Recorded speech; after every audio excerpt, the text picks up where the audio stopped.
These videos are not for children. Female superheroes or female comic book characters is one of the most interesting topics of discussion. We all know them, we all had crushes on them as kids, but you've been on the superhero discourse for a bit, you can see some weird and often bizarre and baffling takes about some characters, whether or not them really deserving a place, or only being seen as gooner bait, or them only being successors to a male character and only being valuable as a female partner, or people that just will not let go of some bullshit that they did in the past as a character flaw, or people just hating them because of the most bizarre goddamn reasons. Well, today I'm going to go and defend some. I'm going to defend Catwoman, Black Cat, Spider-Gwen, Wonder Woman, and Starfire. I'm doing this so that way the video doesn't be too long, but first off, let's get to the cat mommies. First off, it's Selina Kyle. First off, this bullshit of Selina Kyle being boring. Have you actually read her comics? Selina's comics are just as badass and not more so than Bruce Wayne, especially the 90s Jim Ballard era that truly established her as a character and we define what she can do. Second, this whole thing, not just for her and Bruce, well, actually it's for both her and Bruce, but this thing of Selina and Bruce being these horrible, god-awful parents that drag the Robins as child soldiers to a never-ending war of crime makes no goddamn sense. One, the Robins are not child soldiers, they are their children. And with Damian Wayne, even though he is the biological son of Selina's worst enemy, Talia al Ghul, she still loves and cares for Damian and treats him as any mother would. Hell, she even says that he doesn't even need to call her stepmom if he doesn't want to. Second is Selina only being about greed, nothing else. That is service level. One, Gotham City is the worst fucking city ever. Corruption, crime, etc. Selina grew up as either the mob boss of a crime boss named, the daughter of a crime boss named Carmine Falcone, who abandoned her and she grew up on the streets to survive, or her father was a drunk and then her mother committed suicide and she grew up on the streets of Gotham East End. Not only that, but she also worked as a prostitute protecting another younger prostitute named Holly Hills, so her being greedy for money makes sense. Not only that, but she also was Batman's first love interest, and she and Robin inspired Bruce Wayne to team up with other heroes and whatnot. She's also the prime example of why Batman redeems his villains. So many people say, why doesn't Batman kill this villain? Why doesn't Spider-Man kill this villain? Because Peter and Bruce Wayne believe in redemption. Not only that, but killing is why they became Batman and Spider-Man in the first place. Crime killed Peter's Uncle Ben, and crime killed Batman's parents. Why the hell would he do the action that killed their family? That makes no goddamn sense. Not only that, but Selina also serves as a voice of reason in the Bat family, like any other mother would. Because even though Batman is Batman, he has a tendency to act like he's God most of the time, so he needs to be knocked down a peg. And Selina is the only woman capable of properly whooping Batman's ass and putting him back in his place. Next up is the other cat mommy, Black Cat. Black Cat hate is something that I talk about so much on this channel, because Black Cat hate will never not be some of the dumbest shit I've seen in my life. First off, this whole bullshit of she only loves a mask, not Peter. That was one time in the 70s when she first appeared. She was just starting her redemption arc. Black Cat was bad touched by her boyfriend and back in high school, so she had a hard time trusting men and was very hostile. Peter Parker got to see that not all men are bad, and she also got him to see that yes, there is a point in redeeming some of your villains. And not only that, but more often than not, they're seen outside a costume together, and she interacts with him just fine. The only problem nowadays is that Peter doesn't know how to talk to girls, so he freaks the fuck out and acts overly goonerish around her and other women. Next up is this bullshit of her and Mary Jane are enemies. No. They and Gwen are friends. The Spider-Man fandom does this fucking bullshit of putting Peter's girlfriends against each other when, no, they're not, they're friends. Not only that, Mary Jane doesn't want Peter Parker's broke ass anymore, so it's not like it matters anyways. Not only that, but people also hate Black Cat because she's bisexual. Like in Spider-Man 2, the game, she was revealed to be bi, and so many people say it was woke slop, and that Sweet Baby Ink wooing Black Cat. She's been bisexual for years now, and again, it makes sense because she's a very sexually enthusiastic character, so it makes sense. Not only that, it's not like it does anything bad to damage her character. Not only that, but this bullshit like Catwoman of her only caring about money. That's because writers over-exaggerate one trait about characters, especially when new writers come in. So with Black Cat, they always hyperize her sexuality and her big breasts and her money addiction like that's it. Even though I say time and time again, that's not to the character. Not only that, but people also hate her for the Superior Spider-Man story arc, where she became a villain again. One, like everyone knows, she did not know that Superior Spider-Man was Dr. Octopus.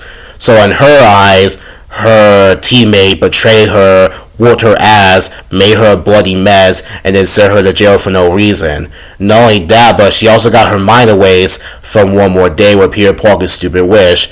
Venom helps her at the end remember who she is. Peter and her apologize to one another, and they get back on track. This was literally years ago, and people still hate Felicia for this. This is what happens with bad writing and lack of reading her comics does to a motherfucker. Not only that, but people also say that Felicia is weak. She can literally kick Spider-Man's ass and his entire Rose Gallery's ass if she wants to. I made multiple videos on Black Cat hate, so I'm not going to go into detail on this. But so, like, this is some shit you need to see to believe for yourself. Next up is Spider-Mommy. Spider-Gwen and Miles Morales' hate gets stupider and stupider by the day. First off, this whole bullshit of Miles and Gwen not being Spider-People. Miles has been Spider-Man since 2011. Gwen Stacy has been Spider-Woman since 2015. Their movies are literally called Spider-Man Into the Spider-Verse, Spider-Man Across the Spider-Verse, and their new movie is going to be called Spider-Man Beyond the Spider-Verse. Next up is the stigma of if you like Gwen Stacy or Black Cat, then you're like Gooner, loser, incel who hasn't read comics. Yes, Black Cat and Gwen Stacy look more attractive than Mary Jane. Yes, they are very thick and curvy. Yes, they have giant thighs. That's not the only reason why I like them. Like with Black Cat, I just generally find her story more interesting of this thief who is misunderstood, but then learns to rise to become a true hero and protect others, all the while making connections to inspiring other female heroes. To me, I really like. And with Gwen, not only do I like her relationship with Miles, since it's generally one of the best well-done romances I've seen, and unlike others, Peter and Mary Jane, but with Gwen, I see it as a massive improvement. Because before Spider-Gwen, Gwen Stacy was bland. She was bland as hell. There was nothing interesting about her. She was just a blonde chick. We've seen blonde chicks in comics before. She didn't have anything interesting going on. Only real thing interesting about her is, one, she was Peter Parker's first love interest, and two, the night Gwen Stacy died storyline, which they recycle that shit over and over and over and over again. So making her a spider person and giving her actual powers, and not only that, but a really good redesign. So not only does she look more unique, both as a spider person and out of costume, but it allows her to not be a victim in a plot device. Because before that, Gwen Stacy was literally just the woman who fell off a bridge and died. Now she doesn't need to be that anymore. Not only that, but she also has a really cute, healthy romance and relationship with Miles Morales, which really fits considering both of these two get hate for literally no reason. Lastly, for Gwen, people hate that she's femme trans. It was like one scene in Across the Spider-Verse. Like Black Cat and Catwoman being bisexual, this is such a non-issue. So what if she's trans femme? It doesn't change anything about her character. She's still great. She's still loyal to Miles, etc. Like, I legit even forgot about this until I saw a comment on one of my posts about why the hateful female characters is so stupid nowadays. And then they brought up this. I was like, really? That's why? This is such a non-talking point. Next up is Wonder Woman. First off, Wonder Woman is done dirty by DC in general. She's supposed to be the third pillar of DC's Trinity alongside Batman and Superman. Yet despite that, she gets no animated series, no game, both of her movies were fucking shit, especially Wonder Woman 2. But I swear, I can go on about why the DCEU sucks, but we already did that. Second, this thing of Wonder Woman being an evil, cruel bitch who slays anyone in her path. Wonder Mommy only kills when absolutely necessary. She doesn't like to kill. And third, there's bullshit of Wonder Woman not having a rogues gallery when she quite literally does. One, like for example, of course you got Cheetah, her arch nemesis, but you also got Dr. Phosphorus and Giganta. Giganta, which being a Justice League level threat. Another thing too is people seeing a Justice Wonder Woman as the mainstream Wonder Woman. The point of Injustice is that the superheroes get drove up a fucking wall so they get tired of the villains' bullshit and become villains themselves.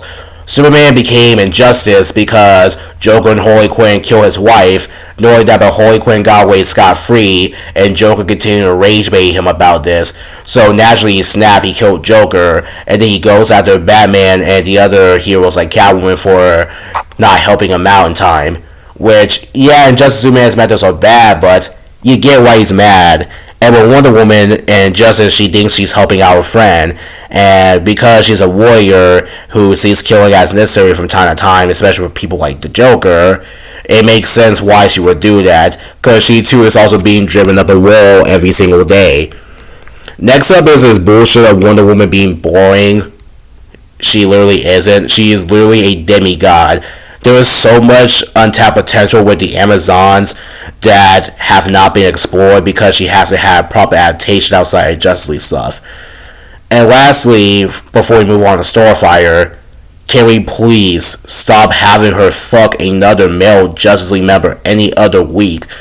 Like, with her and Batgirl, it's like, don't have any ideas?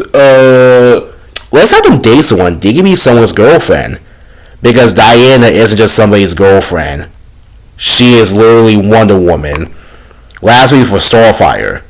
1. The over-sexualization. Yes, Starfire has huge breasts. Yes, she has giant thighs. Like Black Cat, that tends to be the only reason why writers want to use her. Especially with her in the Outlaws, or the Lost Days, or whatever the fuck that was called. Like, gratuitous panty shots that god-awful Red Hood and Starfire romance. I can make a video about why I hate that shit. But the main thing I want to talk about is people thinking that Starfire is stupid and that she's a dumb bimbo. No. This stupidity stuff comes from Teen Titans Go. Teen Titans Go, which is a shit show that is a shit adaptation of something good. Starfire is oblivious to Earth concepts because she's a literal fucking alien. Clark Kent is also awkward on Earth too because he's a fucking alien. Starfire in reality is the princess of Tamaran, and she is a respectful warrior. Once she gets used to Earth customs, she is as smart as she is on her planet. I really don't have much to say about Starfire because, again, it's literally like the same criticisms over and over again. And so yeah, that's it for this for now. I do want to talk about other female heroes like Jean Grey, because Jean Grey especially is getting a lot of hate for the Wolverine stuff, but I don't really have much to say right now. In general, this discourse is very stupid. I hope it stops soon. Thank you and peace out.